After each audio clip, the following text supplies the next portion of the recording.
महिमा। आहा, बाबा की उदी इतनी चमत्कारी होती थी, जो भी उसको अपने साथ ले जाता, तिलक लगाता। और बाबा जी शाम कुछ समय जब दोपहर की धूप आरती होती, संध्या की आरती होती, तो बाबा खुद अपने हाथ में विभूति लेते और द्वार पर खड़े होते और सबको विभूति देते, सब पे तिलक लगाते और बड़े प्यार से भजन गाते। की दुनिया लाओ जी, रमते राम आओ जी, रमते राम आओ जी, आओ जी आओ जी, की दुनिया लाओ जी, लाओ जी आओ जी, रमते राम आओ जी, आओ जी आओ जी, दिया की दुनिया लाओ जी, लाओ जी रमते राम आओ जी। देखो ये भजन बाबा ने खुद गाया, इसलिए इसको अपने मुंह पर रख लो।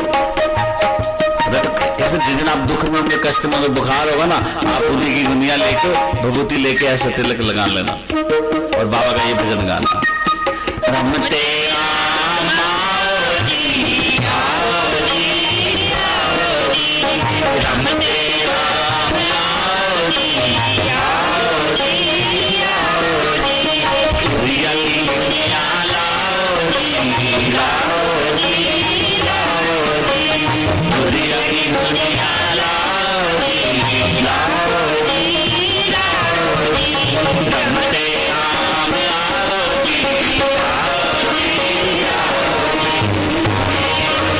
लाओ जी,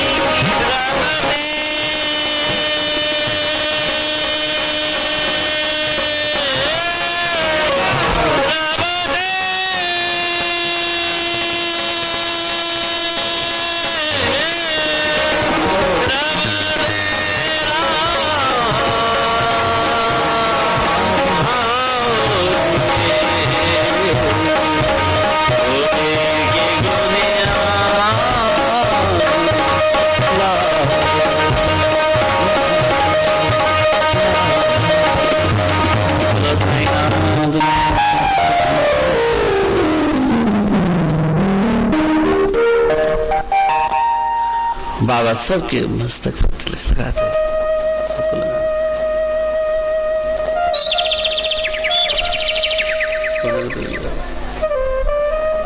सबको लगा, सबको तिलक लगाओ। बाबा का तिलक लगाने का वही मैंने बताया, भस्म याद रहे। दूसरा, ये मस्तक ठंडा रहे, उसका तेज बना रहे। कोई जब आप विभूति लगा दोगे ना, तो आपको बुरी नजर नहीं लगेगी कभी, याद रखना इस बात का।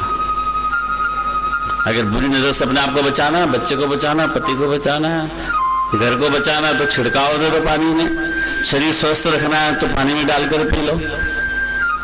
पति कहने में नहीं आता, सब्जी में डाल कर दे दो। खुले रूप से बोल रहा हूं।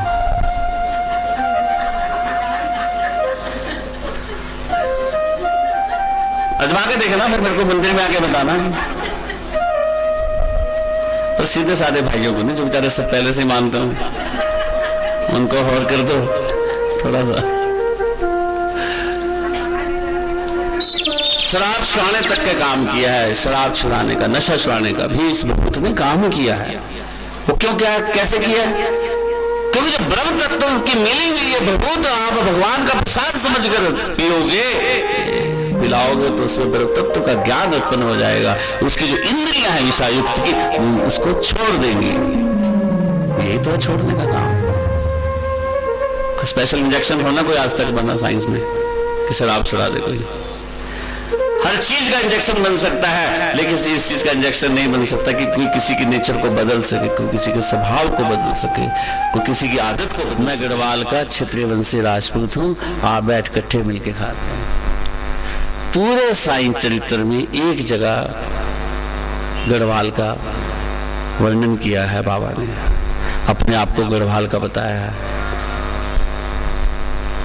सोचता हूं तभी बाबा ने ठीक चुना गढ़वाली को कथा करवाने के लिए। होगा कोई रिश्ता बनाना मेरा भी।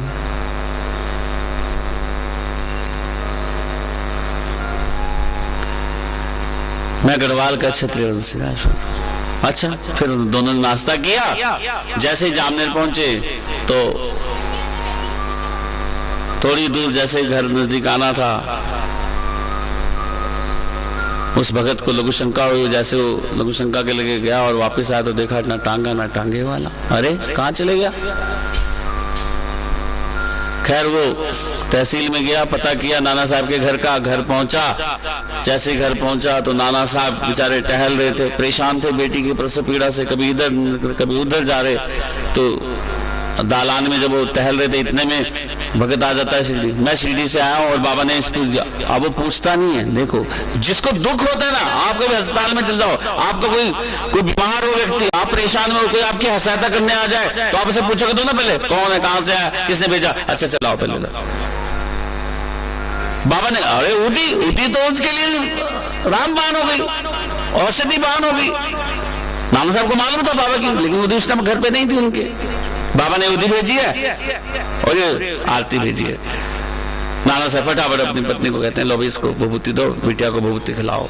और जैसे उसकी बेटी की भभूति का तिलक लगाते हैं, थोड़ा पानी में डालकर उसको पिलाते हैं। थोड़ी देर बाद प्रसव पीड़ा बंद हो जाती है और बड़ी अच्छा उसका प्रसव हो जाता है। बच्चा तो अपने भाग्य से जन्म लेता है, लेकिन पीड़ा बाबा की कृपा से बंद हो जाती है।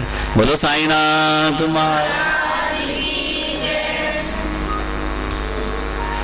अब नाना साहब बाहर आते हैं, उसका धन्यवाद करते हैं, भगत जी अरे आप तो सही समय पे शिरडी पे आ गए, नहीं तो देखो कितना अच्छा मेरी बेटी पीड़ा से कर रही थी। अरे वाह, बहुत आपका धन्यवाद। उधर से वो धन्यवाद करता है, मेरा काय का धन्यवाद जी? अरे धन्यवाद तो आपका, अगर आप टांगा समय पे ना भेजते तो मैं समय पे नहीं पहुंचता। मैंने टांगा भेजा। अरे मैंने कब भेजा टांगा? मुझे तो मालूम ही नहीं। नहीं अब टांगे वाला कहाँ था? बताता क्या? वो तो चले गया था, वो तो क्या हो गया था। तब दोनों को समझ में आ गई और नाना जी की आंखों में आंसू आ गए। हे मेरे साथ,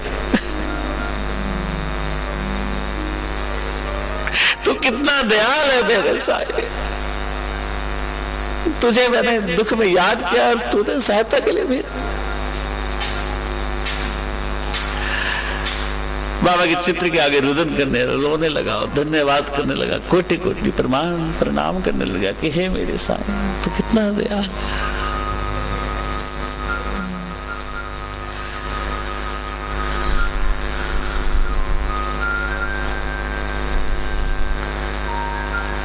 खुद टांगे वाले बन के आ गया, खुद घोड़ा चला के आ गया।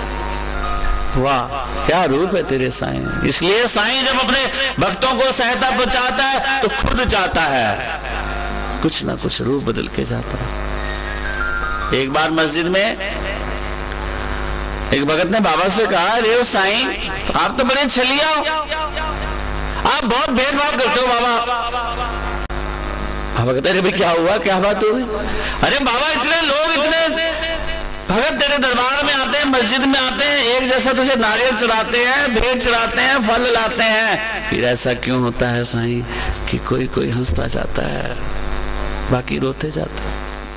ऐसा क्यों होता है साईं? सबके काम क्यों नहीं करता? जब तू एक जैसे सब तुझे भेंट चढ़ाते हैं, तुझे चरण वंदना करते हैं, तुझे दक्षिणा देते हैं, फिर ऐसा क्यों होता है साईं? साथ ही उसने दूसरा प्रश्न किया कि हे मेरे साईं, अगर आप हमें छोड़कर चले गए तो किसको अपनी दिल की बात कहेंगे, किसको अपना दुखड़ा कहेंगे, कौन हमारी सहायता करेगा, किसके हम सहारे जिएंगे? तब बाबा उसके पहले प्रश्न का उत्तर देते हैं, देखो आम लगे बहुत, वो देखो आम पर कितने बोर लगे, कितने फूल लगे हैं। क्या सभी पर फल लगते हैं? क्या सभी पर आम लगते हैं? अगर सभी फूलों पर आम लग जाए तो गिनती भी मुश्किल हो जाए। लेकिन कुछ आंधियों से झड़ जाते हैं, कुछ छोटे आम लगने के बाद फिर टूट कर गिर जाते हैं, कोई कोई है जो पकता है। भाव ये, जो मुझसे प्रेम करता है, जो मुझ पर श्रद्धा रखता है, जो मुझ पर विश्वास करता है, ये नहीं कि आज आया माथा टेका, कल मांग पूरी नहीं हुई, परसों मुझे बाय बाय कह दिया। ऐसे भगत की मैं कैसे करूंगा? जो हर दुख सुख में मुझे याद रखता है, मुझसे प्रेम करता है, श्रद्धा और सबूरी रखता है, मैं उसी भगत की मनोकामना पूरी करता हूं। दूसरे प्रश्न का उत्तर बाबा ने दिया, भले इसमें नश्वर शरीर को छोड़कर चले जाऊंगा, लेकिन वचन है कि मेरी मजार पर मेरी अस्थियां बात करेंगी, वार्तालाप करेंगी, चलेंगी फिरेंगी और भक्तों के दुखों को अनुभव करेंगी, महसूस करेंगी। और 7 समुद्र पार भी अगर मेरा भक्त कभी मुझे पुकारेगा, दुख में होगा, कष्ट में होगा, मुश्किल में होगा, तो मेरी अस्थियां वहां जाएंगी और किसी न किसी रूप में उसकी मनोकामना पूरी करके आएंगे, उसके दुख पूरी करके आएंगे। और बाबा आज ये वचन निभा रहे हैं। आज बाबा की शिरडी में जो मजार है, आज भी बात करती है, आज भी लोग वहां मस्तक टेकते हैं, आज भी लोग दिल की बात करते हैं, बाबा उनकी सुनते हैं। और 7 समुद्र पार भी अगर कोई कष्ट में होता है तो बाबा उसकी सेवा करते हैं। यहाँ तक भी सुना है कि डॉक्टर बनकर भी बाबा ने कई बार ऑपरेशन कर दिए हैं, किसी न किसी रूप में आके घर आके दे जाते हैं। बहुत किस्से आज सुनने को मिले हैं, कईयों को सपने में आज भी आते हैं, बात करते हैं, वो पूर्ण होता है, वो बात पूर्ण होती है। इसलिए मेरा साईं आज भी अपना वचन निभा रहा है, क्योंकि बाबा ने कहा है।